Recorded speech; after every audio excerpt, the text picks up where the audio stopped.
I grew up by miles of redwood trees, tall, strong, and beautiful, and I learned a couple of things: that redwoods are the tallest trees in the world. They are some of the strongest, most resilient. Storms and fires cannot take them, and they are Latin for the term forever living. But their roots don't even run that deep. They are only that strong, and they only live that long because their roots intertwine with the other surrounding redwood trees. Alone, a redwood won't grow as tall and can sometimes be blown over by the weather. But in a forest of redwoods, underneath the soil surface, there's millions of roots connected, for they are better together. And when I think of these redwoods, I think of us here. I think of how often we try to go through life by ourselves, the times we've been hurt, the times we've been left, the times we've been damaged by somebody else, and so we decide that we are just fine all alone. But God says that's not what I created you for.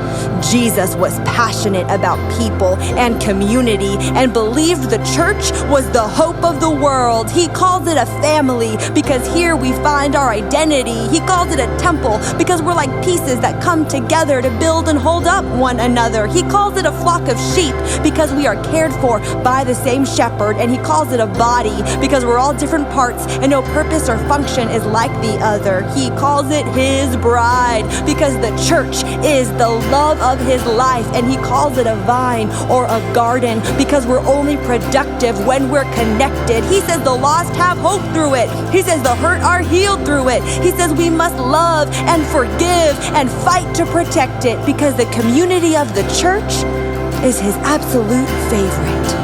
Jesus said, I will build my church, and the gates of hell will not prevail against it. Much like a redwood forest, we need each other to survive. We need to hold on to one another, intertwine, to stand firm against the trials of this life. The gates of hell will not have the victory when we are the church God wants us to be. So let's be redwoods. Alone, they can't do much, but together they are miraculous. Together they are brilliant. Together they hold each other up, so no storms, no hell can take them. The church, the bride, the body, the temple, the flock, the family, the garden, the forest of redwoods, whatever you want to call it, God says we are better together, so no matter the weather, fight for it.